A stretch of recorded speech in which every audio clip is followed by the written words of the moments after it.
This is a clouds weather alert.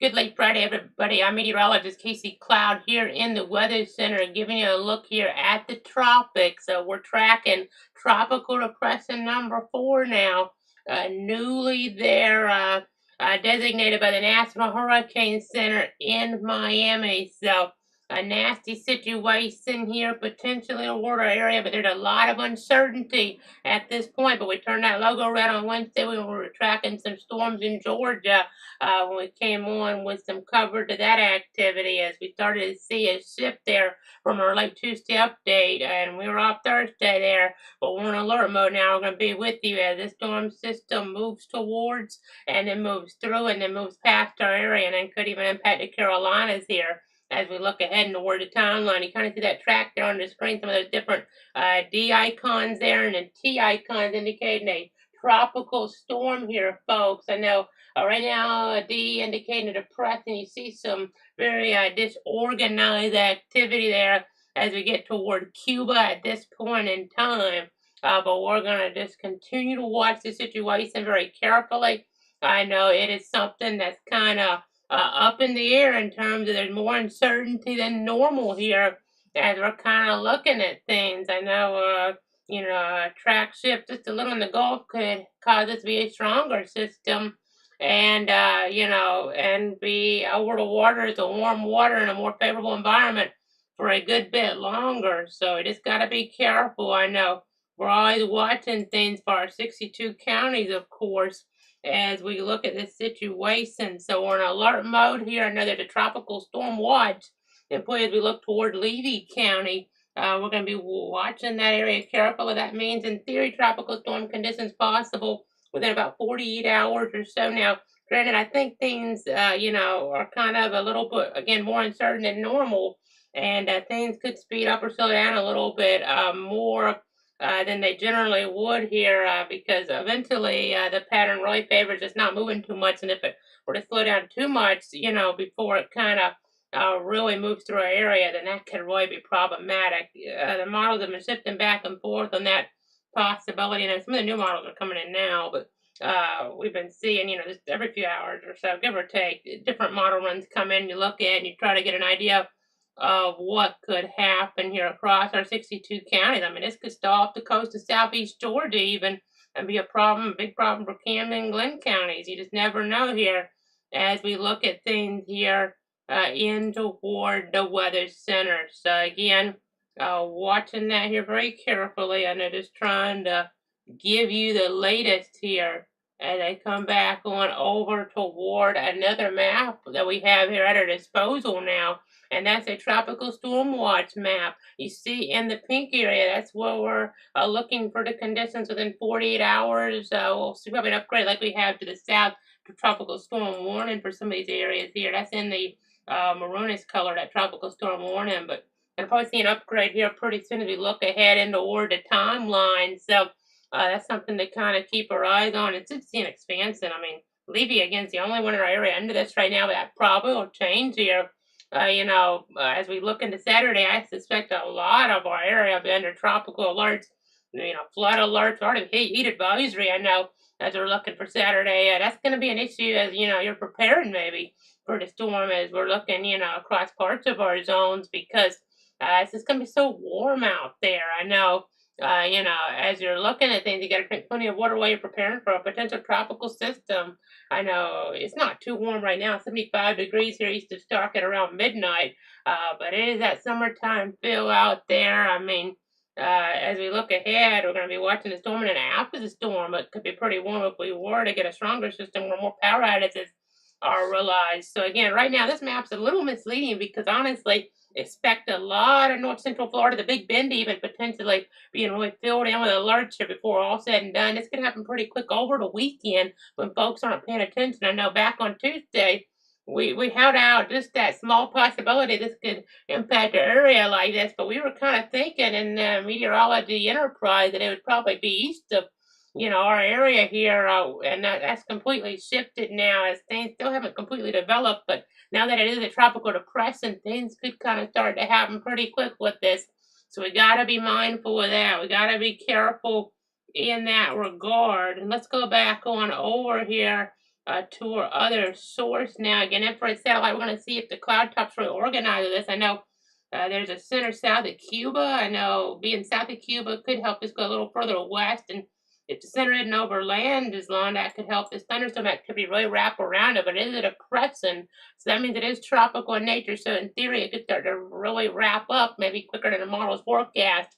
That's not out of the question here. And it could become a hurricane before it impacts parts of North Florida. Now, the higher chance of it becoming a hurricane would be further, west of the track, and then it'd have again more time over the waters here. But I know just reading some different statements here. FEMA is urging residents and visitors to prepare of a potential tropical depression that has now formed as they're monitoring this. They're monitoring this threat there, and a tropical storm watch and even tropical storm warning in play for parts of the state. The system has that high chance here of really even, getting maybe to a stronger tropical storm even, and flash flooding across Florida through later in the weekend, and then residents in the path of the storm, like in Georgia, South Carolina, North Carolina, should expect heavy rain even, further in the next week as well. So FEMA is ready to respond and meet any needs there that state may have, and they're supplementing some of this here. They're supporting areas affected by severe storms, straight line winds, and tornadoes, like around Tallahassee that was impacted in May. Don't need another system to come through. We have a Dahlia's impact last year, further east in the Big Bend especially. So these are some hard-hit areas where this is tracking maybe with the official forecast now, and even further west if it were to shift and be stronger, and that'd be a vulnerable area around FSU and Tallahassee. I know, with this, maybe being a hurricane, and they had those winds to hurricane force back in May. So the distribution center located in Atlanta is fully stocked and ready to mobilize their commodities if requested to support state response efforts. And then as we look here, I know just it's important to be prepared for the hazards the storm may bring, even far away from the center. Have a plan, stay safe during flooding, be in the know to evacuate safely, keep important documents safe. And then as I look even further on this, and you got to remember generator safety as well. And then there is a state of emergency for most of the state here as well. And we're just going to be watching things very carefully here. Let's get into the graphics now, I think. It'd be a good time to do that right now, kind of get into more details on this scenario here. So here's the kind of concern they're used to seeing. And our other system doesn't really plot that, but it plots a lot of other stuff. It even plots models, but they were at this point pretty close to ones that we have access to on that. So I didn't want to go too far into it. But the problem would be that, it maybe works on a little bit because it does, in some cases, have this bending back around here toward North Florida again. And that would be a real flood problem. There's a lot of uncertainty here, but right now the official forecast seems, like a pretty good consensus here in terms of trying to meet in the middle. I mean, it doesn't mean it's going to happen, but it's pretty good in terms of just trying to kind of put everything together here as we look at the overall situation. I mean, you can see there as we look toward some of these different times, you see the current plot there with that center, and then as we look there west of the Keys, as we get toward 8 p.m. there on that Saturday. You can see there as we get toward early Sunday, I mean, that could be providing a tornado threat further east even. We got to keep that in mind, and some storm action out ahead of the center could impact storm preparation.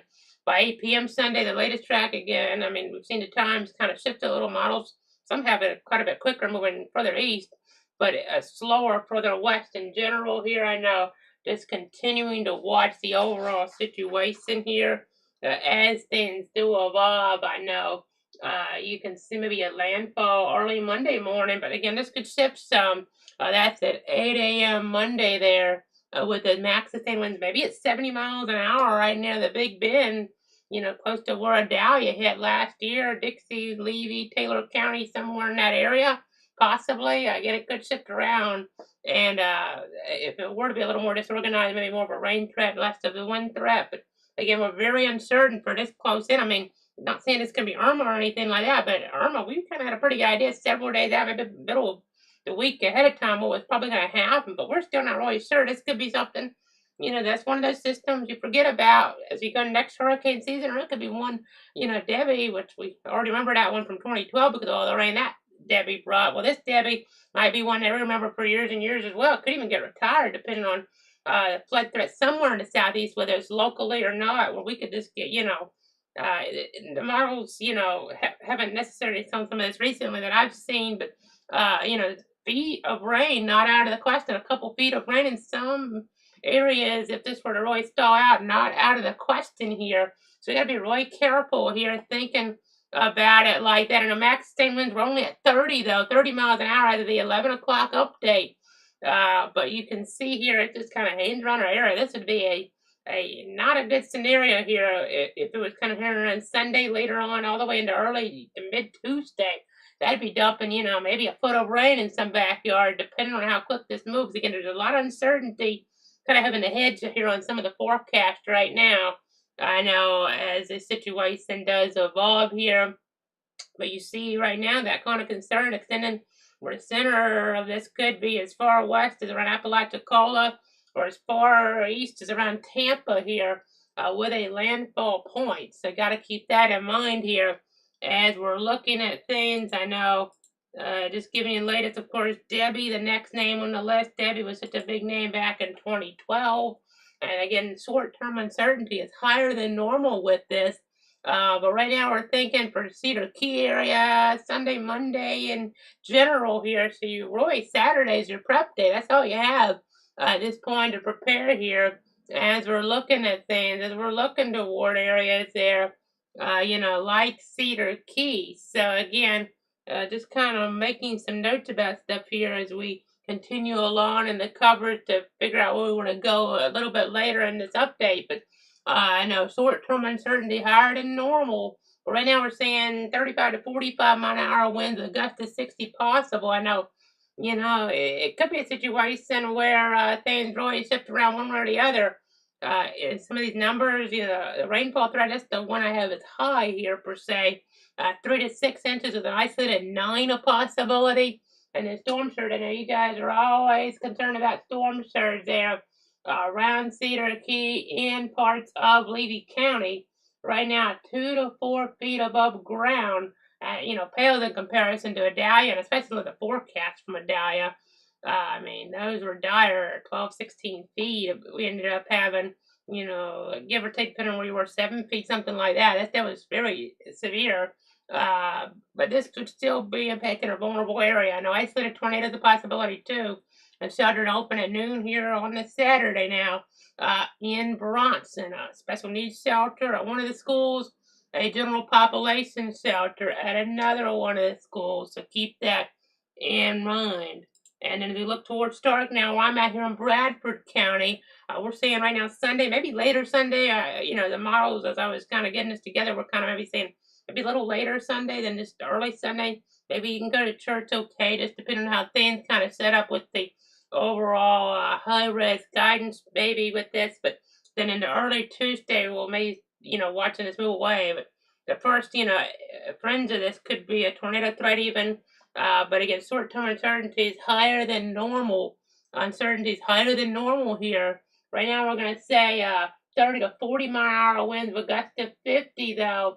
And then as we look at things, I know that rainfall 2 to 4 inches with isolated 8-inch totals, a possibility here. I know that risk is medium right now, but I could increase that to high depending on if things really start to stall out more in the models. If they really were to stall out, we could have, again, a foot of rain, in some backyards here. It's really iffy. There was some model guidance earlier on Friday only giving Stark a half inch. A half inch of rain. So things have been all over the board. It could be a half inch. It could be a half foot. It could be a foot of rain here, a possibility. But right now, based on what I'm looking at here, this is the best kind of refined understanding of the atmospheric characteristics put into a forecast to present to you, the viewer. But then tornadoes, medium risk there of tornadic activity right now could be in a favorable northeast quadrant. And if we were to get a daytime heating, then that could be a problem. So just stay tuned for the latest. I have multiple ways to receive alerts. And then sandbags are going to be available here in Bradford County on this Saturday. Let me go over that right now. This is some information from Bradford Emergency Management for immediate release. Sandbags available to Bradford County residents due to the anticipated impacts from now Tropical Depression 4. Bradford County is making sandbags available to residents here as we look at things. And those self-serve sites, they're available on that Saturday from 10 a.m. to 6 p.m. at 4 Bradford County Solid Waste Collection Center for bags to be provided, but then you need to bring your own shovels. Those are there in Stark. We're talking about 2806 Northeast 173rd Street, on County Road 229 at 9753 Northwest County Road 229. There, as we're kind of looking at things. Then in Lodi at 1130 Northeast 213th Street, and in Brooker there at 15806 Southwest County Road 18. And in addition, on Saturday from 9 a.m. to 5 p.m., pre-filled sandbags are available to pick up at the Bradford County Public Works Yard. There, the Public Works Yard located at 730 West Market Road. I know a lot of different counties in our area have similar setups, but I know we can't go over all, of our counties here. But we're in Bradford. We're just going to kind of focus on this. At least we're not having to worry about school here, like in Bradford County yet, potentially being impacted by the storm. But as we're looking there, 730 West Market Road is where that Public Works Yard is located. Approximately 1/4 of a mile from US Highway 301, the red light by the fairgrounds. There is a 10-bag limit at this site, and currently no shelters scheduled to be open, but if conditions warrant, they'll activate a shelter accordingly. So again, just gonna be watching things right now. The winds would say, most areas probably wouldn't have an extended power outage scenario. Of course, a tornado, could be a different situation, but things can shift very rapidly. This is some of the most uncertainty I've seen in years here, with a system, coming in here on us within just a few days. It's a little later in the season for one of these, meaning it has a little more potential to get stronger on us versus maybe if we had an early June system, you would say it's not going to become a hurricane.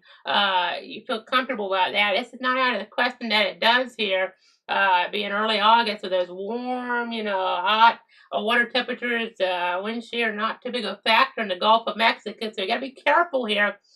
Things have shifted from earlier in the week. We are concerned. Not saying it's going to be, really bad. We might get really lucky, and this is another one of those situations here for us. You think back about some of them there. Isaias there, Dorian for us here in Bradford County, not a big deal. Those both are to the east, though. Generally, when you have a system coming to the Gulf, you do have some impacts, though. And if this were to strengthen pretty quickly, we could have problems on our hands here. So you got to stay tuned for the latest.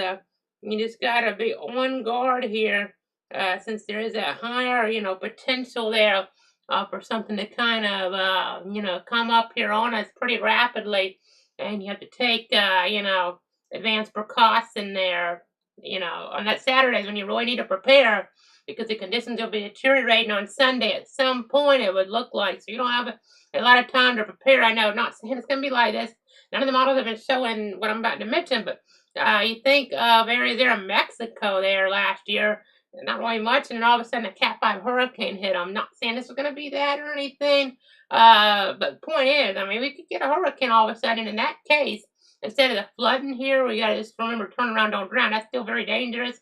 The tornado threat there in the isolated pass. And then if you were to deal with the wind, then you could, have a problem there in terms of more problems with power outages because, Irma and Dora are the only, situations here where we've really seen the winds, get up here as we've looked back over the years that caused this widespread power outages in Bradford County from a tropical cyclone here that I can really recall from looking at the data. So we've had all these storms, pass by, but Irma and Dora were the ones that really caused the widespread power outages. I know the old 4 storms, Francis and Jean, we had some power outages around from those, no doubt as well. So, that's something to kind of keep in the back of your mind.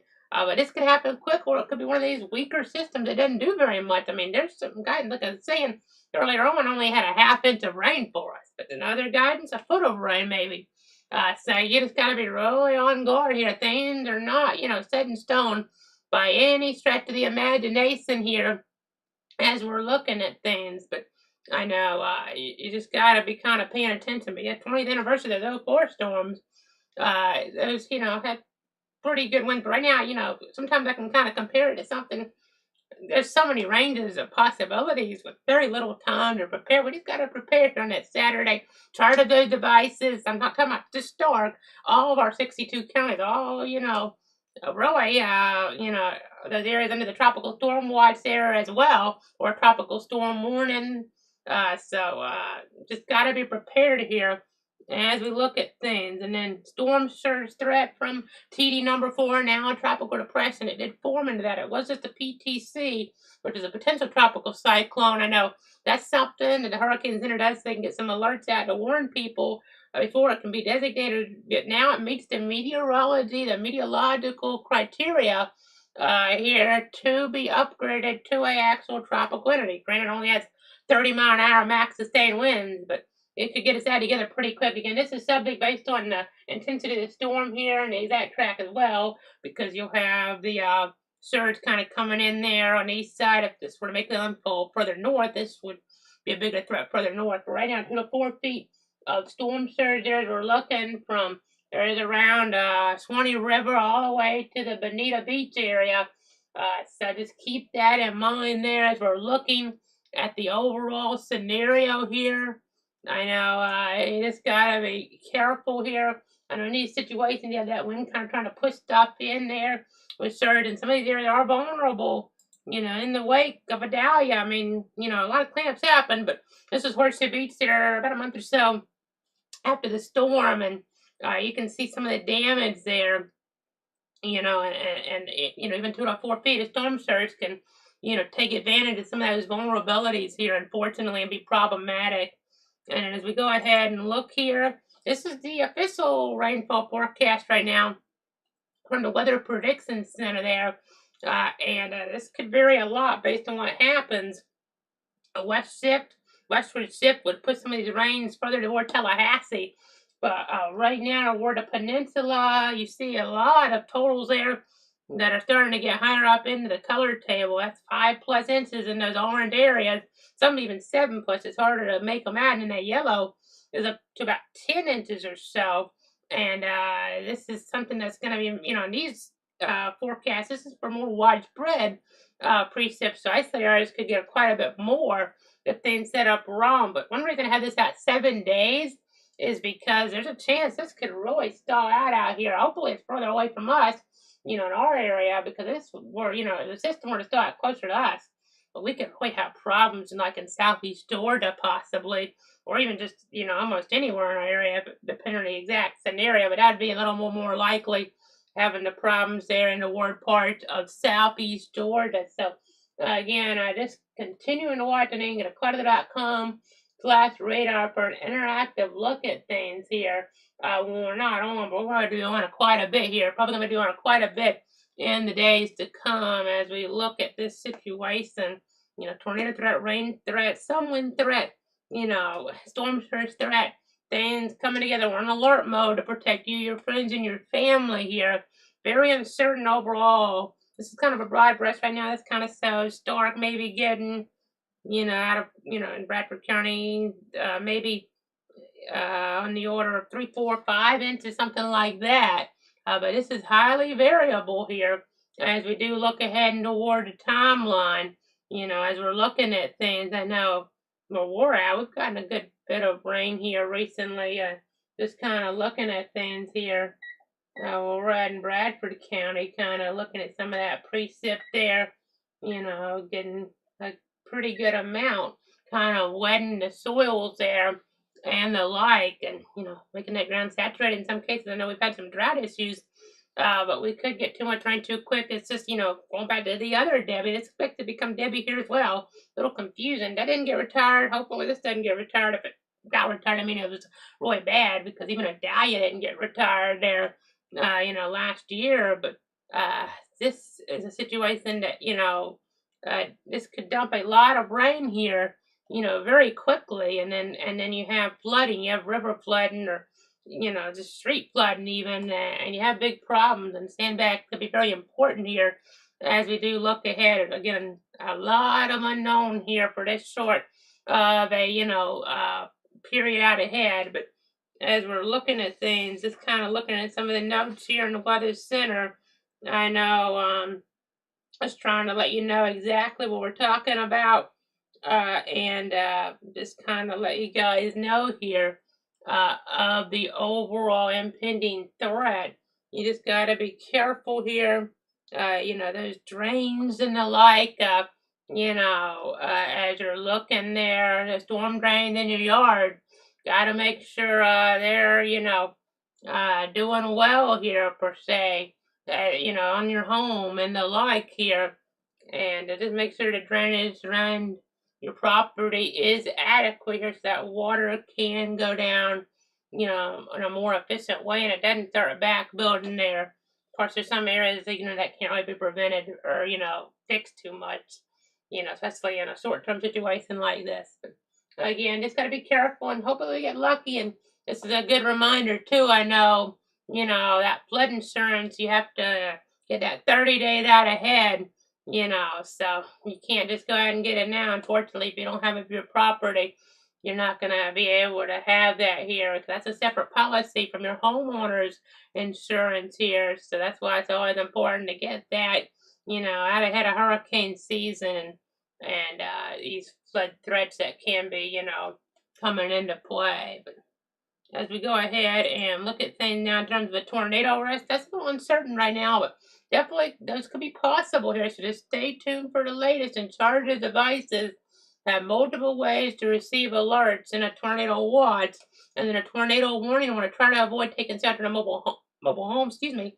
I know there's a voluntary evacuations. We're looking towards some of those, like in Levy County, but get inside a sturdy building, put as many walls between you and the outside as possible, and then protect yourself from flying debris by putting on a bicycle helmet or a football helmet, a baseball helmet, something like that. And it's important to have shoes on in the aftermath. If that were to occur, the aftermath, and you have like glass in the ground, you don't want to cut your feet up. So, very important to keep in mind as we're looking at things. I know we're just going to keep on tracking the situation here across the area, obviously. Hopefully, this does not become a hurricane. We'll be watching the Saffir-Simpson wind scale here if it were to become a Cat 1 or something like that. And that's what they had around Houston with Beryl. And remember the story about the power outages? A lot of folks lost their life in the aftermath because it got so hot in their homes. And that was a Cat 1. Now, we actually had a Cat 1 that hit Stark and Gainesville head on. That hadn't happened in a long time, even something like that. They've actually had stuff more recent, like with Ike and '08 in Houston, with that type of or worse setup. So if we were to somehow get that out of this very quickly, there could be extended power outages. Hopefully it didn't happen. Not saying it will, but if that were to take place here, we could have real problems on our hands because that's something, not used to dealing with. Even the winds from Irma weren't really hurricane force, sustained toward like Stark or anything like that. So, if we, not saying this is the storm to do it, but we've been lucky for many of these. And if somehow we are lucky with this one, a lot of folks will be without power 3-5 days, something like that. So you just got to keep that in the back of your mind, have that water on hand, stuff like that here, just in case, in these type of situations. I know, very important to have that, in play here, as we're kind of looking at things, maybe turn that temperature down just a little bit in your refrigerator or something like that, because, and in the house too, I mean, just so you're kind of prepared just in case we get unlucky this time and have problems. So just very important to kind of take that into account. Charge the devices up, it's not going to take a Cat 5 or a Cat 3 or even a Cat 2 to cause big problems. If somehow we were to get a Cat 1 to come through Bradford County, that would be a really big deal. Maybe the story of the decade here. That's, that's just how lucky we've been over the years. So, I mean, that's why we got to be prepared. Not saying it's a storm to do it. The model's been all over the place, and there's uncertainty. Maybe it'll go west if it's stronger. And maybe it's more of a Tallahassee SU. And they have unfortunately had to deal with stuff recently, like Hermine and Michael's friends, and then this year's May wind event. So just keep this in mind, though. We gotta be prepared. Better to be safe than sorry here in these type of situations. So let's go ahead here. I've been looking at some of the tornado parameters real quick down there. They're just on the fringes here. Right now, I'm not seeing a lot with this, but if this strengthens, you could start having a tornado setup here with the cyclone. So that's something to kind of keep in mind. That's something to keep in mind here as we're looking at things. But again, really haven't had, sustained tropical, storm force winds, in some areas here, in a little bit. But then what I was really getting at is sustained hurricane force winds. Those haven't happened in Bradford County in a long time. And in other areas here, I mean, you've seen them though, like toward Taylor County maybe, with the Dahlia last year. But, even just a Cat 1 hurricane would be a big deal around here. So you got to just keep that in mind. That's probably about the strongest this could get here, a high-end Cat 1 of the worst case scenario. That's not what the forecast is right now, but, that would be a big deal.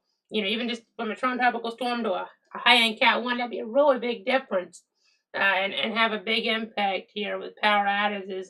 But flooding could end up being the biggest deal from this. Have the sandbags ready, those drains cleared like we've alluded to here. I know. Let's pull up some of the other model information here while we're on the air right now.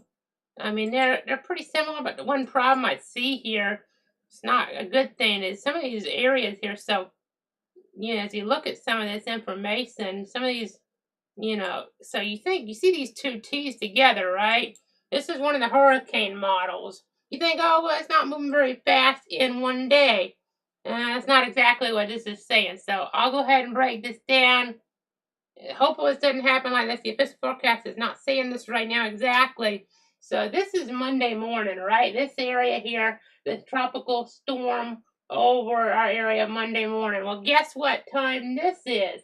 That's late Wednesday. But what it's going to do, possibly, is go all the way back, all the way out to the east and then loop back around. And that would be a flood, just that could be a flood disaster, quite honestly, if something like that were to happen across parts of our area. I mean, you think of Alberto and 94 that impacted the Albany area. So you just got to be prepared here for flooding danger in case something like that happened. Now, the official track is moving away from us, and that's a definite possibility as well. And, I want to check something real quick. Look at the latest GFS models. So let's just pull up where do we want to go with this. I think we'll go ahead and just remind you of the tornado safety tips again, because you got to watch out in tropical systems because, things can be really hazardous sometimes in tropical systems as tornado threats. I mean, look at Beryl, all the tornadoes that it provided toward like the Shreveport area back, at the early part of July. But what I'm doing right now is I'm stepping up because our GFS run's coming in. I just want to see what it's showing here because the newest data has been sifting so much. So it says a little more west here, maybe eastern Big Bend, as a stronger tropical storm, and it has it moving pretty quick relatively by late Monday or Tuesday off the coast of Brunswick. But then it moves slow. It goes up toward Charleston, and it kind of goes south, but it stays away enough from our area to, help us out. But Carolinas maybe could be a real problem for them. I know that I believe it was, let's see, there's been so many storms over the years. I believe not the storm itself, but just the pattern with Hurricane Joaquin in the Carolinas was a historic flood disaster for them, going back there. That was 2015. So let's just see what GFS is showing in terms of rain totals. So it's shifted to, focus toward Taylor and Madison counties, with Stark getting 2, 3, 4 inches maybe. And this run, again, it's going to shift so much. Levy County a little more, but then it's showing like Waycross getting more, and then, around Savannah maybe close to a foot. But then, oh boy, this is what, and this is a low part, of the United States. It's called the Low Country for a reason. Some of the models, so Charleston may be getting 22 inches of GFS, I'm seeing, and in this northern there may be 3 feet of rain, give or take 33 inches, and then right up in the Myrtle Beach close to a foot. So that's the newest information. It's going to keep shifting on us here. I just wanted to try to look at that live, but that would be okay for us, not historic for us. Debbie, had, totals over a spread out period close to about 15, 20 inches, as I recall. I have to look back. 2012's Debbie. This is going to be 2024's Debbie.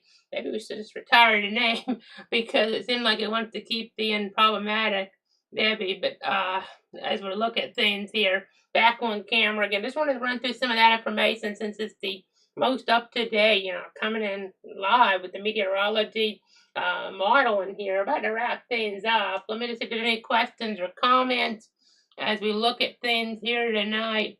Again, staying on for a while because we're in alert mode with this, obviously, to try to protect you, your friends, and your family. Just seeing here, thanks everybody for tuning in, on the different platforms. I know on YouTube, a few folks watching. I appreciate you guys watching there as we're looking at things here tonight. Thanks so much for tuning in and trusting me here in these scenarios like what we have here with, expected Debbie. As these situations do arise, we're going to be, tracking things, of course, on our local level. We got to be here to give you the latest. If there's tornado warnings, we're on for every tornado warning during the moves to our 62 counties. Been doing that since late 2019. If this were to stall out, and be slower across our area, that could be a real nightmare having, tornado warning after tornado warning for a couple of days. Hopefully it doesn't verify that way, but we're just going to watch it. A lot of uncertainty. We're going to, of course, we're with our official numbers right now on the forecast, but these are subject to, again, more changes than we would generally see here. And, the guidance tonight is been pulling things closer to where like Madison and Perry, which they got hit very hard from Medallion. And right now, the guidance, would, if it were to hit up there, wouldn't be as bad as Adalia, but still, they're vulnerable. They're still recovering from Adalia. But right now I'm kind of going just a little bit further east with some of this, thinking by a little bit with the impact graphics, not by much, but the rain will probably be a little less if it were to go a little bit further west here. But 36 inches is what I said for Cedar Key with isolated 9-inch totals. And then as you can see there, 2 to 4 with isolated 8 for Stark. But, we could end up having like areas further west again, Perry, Madison, Live Oak, maybe Valdosta up to Waycross, kind of like where Adalia focus. Those could end up being the focal points, even more so with what we're tracking here. And when I say more so, I mean like, the overall threat could, end up being just based on how this organizes, maybe you don't have quite, as much, that window or anything like that, or the rain, in terms of, that overall just extreme danger in the storm surge, especially. I mean, shouldn't have that really building up here as we're looking, towards some of these areas. Again, there's a lot of uncertainty, but again, the focus could shift around maybe further west. So what I'm saying by that is maybe, again, close to wrapping it up here. We went over about everything we can. I mean, we could talk all night about the possibilities here, but again, let me go ahead and go over to here. It wouldn't really do a lot of good because things will keep shifting on us, it would seem right now. But again, a track maybe, from up in this area, like we thought at one point with Adalia up through like Stark, Gainesville, something like that. That'd be much more serious to the east. But then a track that like what ended up happening with Adalia, that was further off toward the west here. That's something that a storm would be a bigger focus there. But it would be hard to become a major hurricane here with this period of time over water, not being just expansive. But even a hurricane, depending on where it hits, can be a big deal. Those areas are vulnerable, but they are a little more rural than like a track over here into where Gainesville and Stark and the like. But Perry still is pretty populated there. though, in toward Taylor County as we're looking toward the eastern Big Bend. So things could shift toward Tallahassee. They could, again, we could have the loop. There's a lot of different possibilities. So keep it tuned here to Cloud Weather. There's a lot to track here in the days to come. I know. I think that's going to do it. Let me just say this one more time. Our other source here. I know some of that model guidance I was looking at, it's a little slower on here. I would have pulled up the model there, the GFS on here, but it's just a little bit slower on this in terms of, getting the latest in. So I thought I'd just look at another source real quick and evaluate it like that, which it didn't have huge changes, but, subtle shifts can make a big difference. I know with Beryl in Houston, that shift into Houston, it was, deadly for quite a few folks there. I mean, even a 110-year-old woman reading over some of the reports lost their life in the aftermath of Beryl. So very important, the heat. It could be a big issue after the storm. It's in like October where you could really have a cool down after. It could be very warm. So just make sure, preparing even, but then after, if you're without power, if that were to occur, be careful. Now, there's a lot of flood waters around. Be careful. Make sure there's, no alligators or snakes in that or a down power line in that because that can be dangerous. Have those generator safety tips in mind as well. Don't run those in your house. Those, gas powered generators, they got to be far away from your house because carbon monoxide poisoning, is very serious. So moving the platforms here as needed. That can be deadly, carbon monoxide poisoning. It has been in the past. Remember to treat those red light traffic lights as four-way stops. There if the power outages around. I know some of them do have backup systems, so but there's all the different platforms that we're on. We're going to be watching the scenario here very carefully as we look ahead. I mean, just say here, again, you see all the storm activity. Let's put on some of the measure overlay real quick. You can see the wind arrows here as this tries to kind of wrap up a little bit more so, but on all the different platforms for you guys there as we're watching this. I know they're on Facebook, KC Cloud X Cloud Weather, Twitter/X at Cloud KC, YouTube there at Cloud Weather. Make sure you're watching, over there even if you want to be able to back up the videos as they're happening, the live streams as they're happening. You have Twitch there, Cloud Weather. You have the website, cloud.com. So some updates over there with like the latest track information as well. So we're going to be watching things here for you. Again, that does it for now. Have a great night, everybody. Stay safe. Stay informed on Tropical Depression number 4, likely to become Tropical Storm Debbie, and not completely out of the question. It could become a hurricane as it brings those hazards here toward, the Sunshine State and even areas further up the coast. We'll be here for you guys. Have a good night.